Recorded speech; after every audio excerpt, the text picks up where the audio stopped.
Good morning, Bucknutters. Welcome to the Bucknuts Morning 5 here on Friday, November 21st, 2025. I am Dave Biddle. Very happy to be joined by Jonah Booker. Jay Book, how you doing this morning, my friend? I'm doing well. Happy Friday to you. You were telling me before we went on it was nice and chilly out there in Arizona this morning, and I'm like, what does that mean? Like 60s? You're like, yeah, 60s. But it was down in the 50s though this morning for you, which that definitely qualifies out there as a chilly morning. Oh yeah. So for us, it's finally sweatshirt season. We got some rain all week, and it was hilarious because I'm walking around the house just all giddy. It's like, oh, we got some rain. Finally, some clouds. And yeah, I was telling you, I was like, oh, it's a little chilly this morning, Dave. And went out there and took the recycling out this morning. And I was like, whoo, sweatshirt. Got to throw in the foundation sweatshirt for the show because talk about the foundation. Them boys are cooking when it comes to recruiting right now. Heck yeah. I know technically everything's through Ohio State, but it's like really nothing's changed with what Brian and his team are doing. It's just all now integrated along with what Ohio State's doing. So, which they're able to do now. All right. So, Jay Book and I have a lot to get into. We'll, of course, do our predictions for tomorrow's Ohio State-Rutgers game. We'll do our best bet. Again, do the opposite. I missed another one last week badly. Notre Dame made me look foolish. I thought Notre Dame would win, but I thought Pitt would keep it close. Nope, not at all. I have no idea what I'm talking about. So we're going to get to all that stuff. We're going to look ahead to next week's game. I think you guys know what we're talking about there. And I want to get Jay Book's thoughts on a couple of guys that are really stepping up, like Kenyatta Jackson. Kenyatta Jackson, I think, has been playing well all year, but he's like turned into a monster the last couple games. And you pair that with the way Caden McDonald's playing. It's good to see him as a finalist or semifinalist for the Outland. The way Caden Curry's been playing all year, that's huge. To get Kenyatta Jackson playing at what looks like an All-American level, in my opinion. All right, let's start with your concern level 1 through 10 about Carnell and Jeremiah. Not for tomorrow. You can get to whether you think they're going to play tomorrow, whether they should. Definitely touch on that too, sir. But your concern level 1 through 10 about JJ and Carnell. I will say a 6, Dave. It's not ideal. I mean, when you're talking about this late in the season, the thing that probably puts a lot of people on pins and needles is the way that Ohio State handles their injuries. I totally get it. I understand it from a competitive point of view. And the coach, you're saying, hey, we're not going to give out any type of information to help the other team kind of prepare for what they're going to see from us. Now, with that being said, the good news is it's probably the deepest position room in all of college football when you're talking about the wide receiver room. And I think it's going to be critical this game and probably all week in practice that Julian's saying build some chemistry with those next wave of wide receivers. And this is the reason why I say that I truly believe Jeremiah is going to be back for the Michigan game, Dave. The Carnell Tate is still little, give or take, if depending on how you feel, it's a little iffy because there's not a lot of clarity about what's going on with that situation. But the reason I say it's important to get those other guys reps as we get ready to gear up for a run in the playoffs, you're going to need those next wave of guys. And if you can get them up to speed, Mylan Graham and Brandon starting to really pick up his pace of play and his game. So I'm liking what I'm seeing out of them. It's only going to help this passing attack going forward. So right now I'm at a 6. I've been told by someone that Jeremiah will play in the Michigan game. You will have to cut off his leg before he misses that game. It's his birthday, November 29th. So he's definitely going to want to get out there and put together a good performance, especially with all of the smack talk that he delivered in the offseason about how they're going to beat Michigan and how much he hates Michigan. Carnell, I'm not so sure. I haven't heard anything regarding to that. It's like G5 classified information when it comes to him. There's not a whole lot that's really leaking out. And how about the bringer of the victory bell tomorrow, Mr. Jim Tressel? That's a good way to do it right before, as close as you can to the Michigan game. Then they should just keep I know he, has some stuff going on being the lieutenant governor of the state, which is still hilarious to me that his nickname was Senator Tressel. Then he literally got into politics, kind of. He wasn't elected. He didn't run. It was because Husted went from lieutenant governor to senator when J.D. Vance became vice president. And now it's hilarious to me. We have Lieutenant Governor Tressel. He's decided not to run for governor, but Lieutenant Governor Tressel, we're calling him Senator Tressel all year. And I'm saying, man, even though he's kind of busy, J-Book, that man knew how to beat Michigan. Keep him around all week and have him teach you some tricks. But I think the Buckeyes will be fine next week. Yeah, I'm with you. I'm like at about a 5 long term. Like I don't think there's any reason either one of them needs to play tomorrow. I agree. I'll be shocked if JJ doesn't play against Michigan. Will he be 100%? Probably not 100%, but hopefully he'll be close enough. And even 90% JJ is a big problem. And guys like Bryson Rogers are stepping up. I need to see more out of Mylan Graham, but with the way Bryson Rogers is playing, Brandon Ennis, the stats don't do him justice last week. 6 catches for 30 yards, but those were tough catches he was making. So, yeah, I'm about a 5, right around there. All right, speaking of numbers, let's get to our predictions. Ohio State and Rutgers tomorrow. My friend Brandon Beam from 97.1 calls them Rutger. Yeah, they even deserve the S. I don't know exactly. It's just funny. Like it doesn't even really mean anything. Rutger, singular, not plural. But okay, here we go. So the Buckeyes are favored by 32.5. I checked this morning. Buckeyes favored by 32.5. All right, here we go. We're gonna go 3, 2, 1. I'll post mine, then J-Book will say his, and then I'll add his. All right, here we go. 3, 2, 1. 41-10. We're very close. I have 42-7. Yeah, very close. You have 41-10? Yep. So we have them both covering that 55.5 over under in this game. Doesn't that seem extremely high, especially when you're not going to have Tate and Jeremiah for this game? Yeah, and if Ohio State does get a lead, they're going to rest their guys as much as the clock starts ticking. As soon as they know they have this one, they're like, all right, it's Michigan week right now. Like, let's get Caleb Downs out of there. Like, they're going to get, like, that's why at first I was going to give Rutgers, like, a field goal. I'm like, you know what? I'll probably get, a backdoor touchdown because a lot of the defensive guys will be out. Although I do like a lot of the second teamers for defense. So it's still good luck moving the ball against this defense and scoring. But you're right. I mean, this is not going to be a game where, like, they're going to be, unfortunately not be able to pad Julian's stats most likely because, you're not going to have JJ and Carnell most likely. I wouldn't play them even if they are cleared. The under is interesting. Yeah. Because you look at this Rutgers rush defense, it's the worst rushing defense in the Big Ten. So they're going to continue to work to establish a run. So there could be some explosive plays in the run game come tomorrow, but I can see a situation because they are not going to play fast. We already know that. You're going to run heavy because you're going against the worst rush defense in college football. 3, you're going to be down your top 2 wide receivers. I mean, to the under 55.5, I mean, that feels like a kind of a gift. I mean, I think that's probably one of the highest totals that they had this season. And then you add in the fact that this defense is probably not going to give up 2 touchdowns. Yeah, I think I might have to sprinkle something on the 55.5 under, Dave. That is a good call right there. I mean, maybe that would be a best bet. Although we're going to do other games for best bets. All right, before we get to best bets, there's something really cool that Devin Sanchez is participating. I guess he already has participated in it, and now it's going to be on. Tell the listeners about the cool thing that Devin Sanchez is going to be featured in. Yeah, so if you guys haven't checked it out, Paramount Plus is releasing a docuseries called 5 Star, and it's actually 4 Big Ten players. You got Bryce Underwood at Michigan. You got Devin Sanchez here, Decorium Moore at Oregon, and Malachi Goodman, 5-star offensive lineman at Penn State. And it looks really, really fascinating. They followed these guys as they were going through the recruiting process all the way up to having exclusive behind-the-scenes coverage when these guys are practicing in college.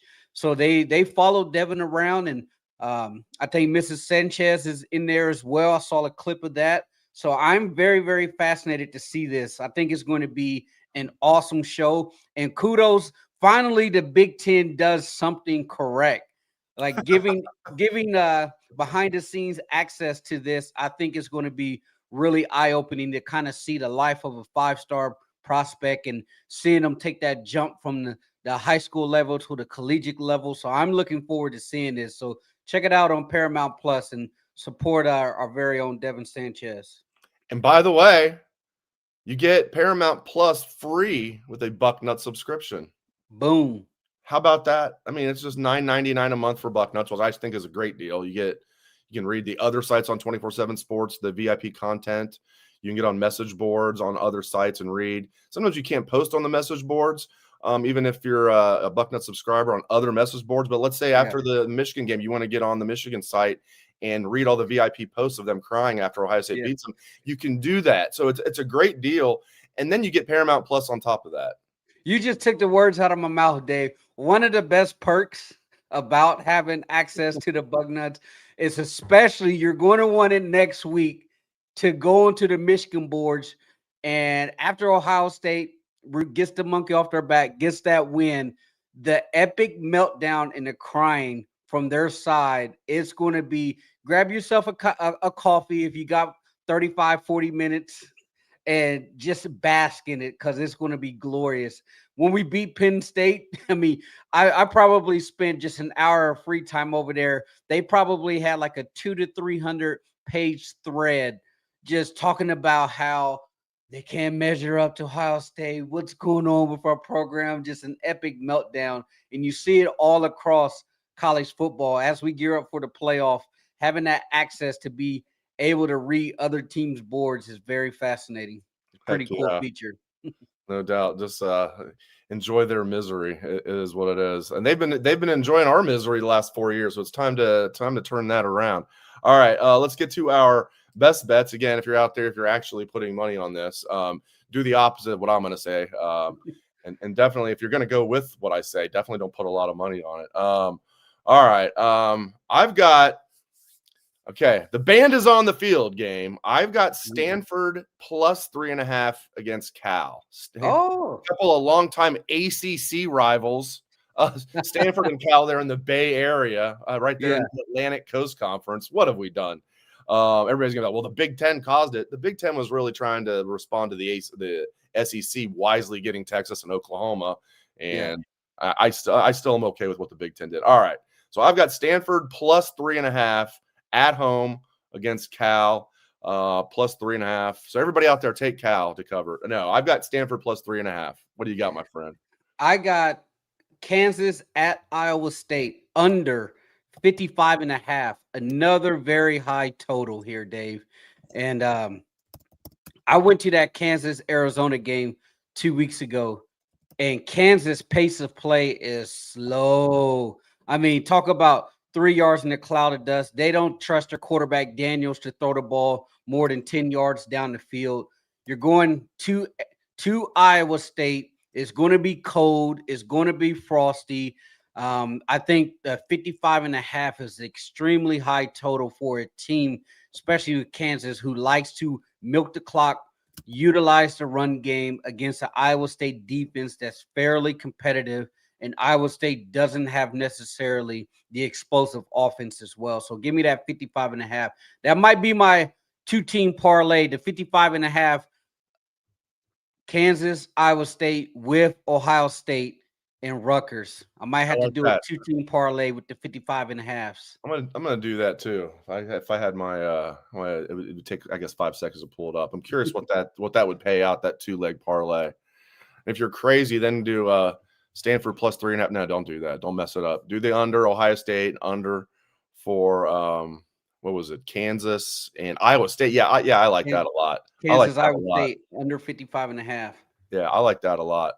All right, let's get to dudes that are showing out. I mean, I mentioned Kenyatta Jackson. Let's just start with that. I mean, I think Kenyatta's been playing well all year. There was a lot of hype coming into the year about him, and then it was like Caden Curry got off to this great start. Caden's playing great. Those guys are buddies. I haven't heard yet if Kenyatta's walking. I find it very interesting Carson Hinsman is not. Carson is a fourth-year junior I thought would go pro. I thought there was a chance he'd come back. So I know those guys are tight. There's some people were wondering if Saraveld would go pro after his third-year sophomore year this year. It's like he could, but I don't think he will. Luke Montgomery could. I don't think he will. Caden Curry will walk. He's a senior. He doesn't have any time left. But Kenyatta redshirted, even though he came in with Caden. And I'll be curious if Kenyatta walks tomorrow. But regardless, man, like Kenyatta Jackson's just been playing his butt off recently, and it's so cool to see it. It's so cool because think about before this year and a lot of the talk around Kenyatta Jackson. And I remember specifically Coach Day being asked about him several times by the beat. And the one thing that Coach Day will always say when it came to Kenyatta Jackson, he has tremendous amount of talent. The ceiling's really high, but we're just waiting for him to put it all together. The biggest thing with him was he wasn't consistent last year and the year before. Now it looks like he has finally put it all together, and kudos to him. And it just takes guys a little bit more time than others. And he finally realized his potential. And man, is he playing some great football, playing his best football as a Buckeye. He's definitely helping his draft cause. I mean, I've seen some mock drafts that has him going second, maybe third round. And if he continues to play this, especially with his size is 6'6", he's going to be a second rounder. That's for sure. People are talking about Justice Haynes. Yeah, Justice Haynes is out for the year. Also, Jordan Marshall, who's played really well. Yeah. Kid from Cincinnati Moeller. I mean, he's now their main guy. They had a really good two-headed monster there at running back. Haynes looked like, if not maybe other than Jeremiah Love, to me looked like, man, he might be the best running back in the country this year. Now he's out. And they're back. They don't have like a James Peoples as their fourth string running back. Their third string running back, who's now the second string running back, does not look good. Former walk-on, pretty slow. And Jordan Marshall is it's a lot like JJ. I don't know exactly what JJ's injury is. I've heard quad, back. I've heard a little bit of everything. Maybe it's multiple things. I have no doubt JJ is going to play. I have no doubt Jordan Marshall is going to play. But you see, his shoulder looked pretty banged up. Now, good for him. You know, they did the X-rays and came back negative. But Jordan Marshall's banged up, so both teams are going to be banged up here. Yeah. And I'm with you, man. I mean, I'm not going to be overly confident because of what's happened recently, but like. Right. I'm pretty confident Ohio State's going to go up there and take care of business next week. Yeah, Michigan, they are banged up. If you kind of venture over or listen to what they've been talking about on the enemy side, that's been one of the biggest talking points. The shoulder for Marshall, that's a pretty big deal. I would be surprised if he even plays this week. Speaking of it, Michigan or Maryland plus 14 at home versus Michigan. A look ahead game. I think is something like Michigan is like 1-8 against the spread the week before the Ohio State game when they have to travel on the road. So that one might be another one to sprinkle a little money on. Is you're getting 2 touchdowns with Maryland at home the week before the game.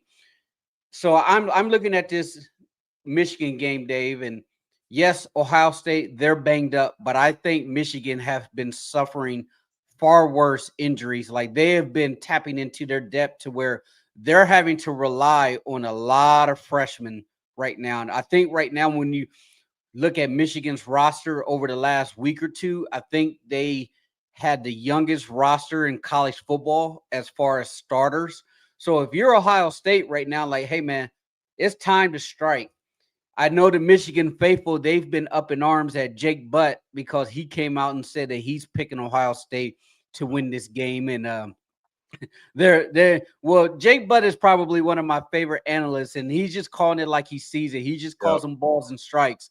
And he said, based off what I've called Ohio State games, I've called Michigan games, and I've watched the tape, and I have to pick Ohio State in this one. And the Michigan people, they were highly upset about that.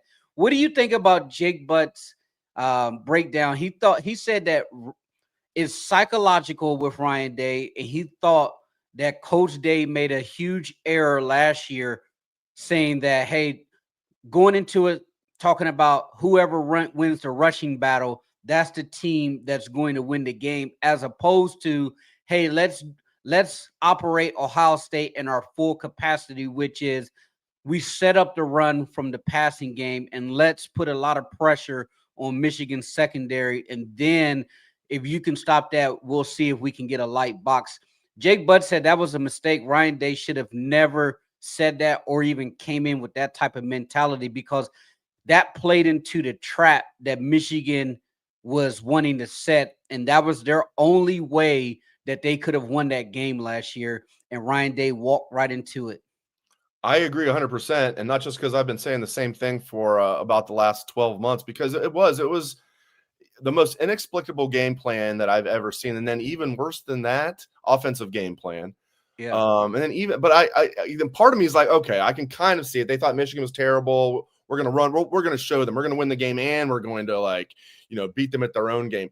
Okay, whatever. When that's not working, that terrible idea, you have to adjust, and they never did. It's still, if not for winning the national championship, it would still infuriate me. It's still now it's awesome that Ohio State was able to go on and win the national championship. But I agree with Jake 100%. And here's another funny thing about Jake Butt.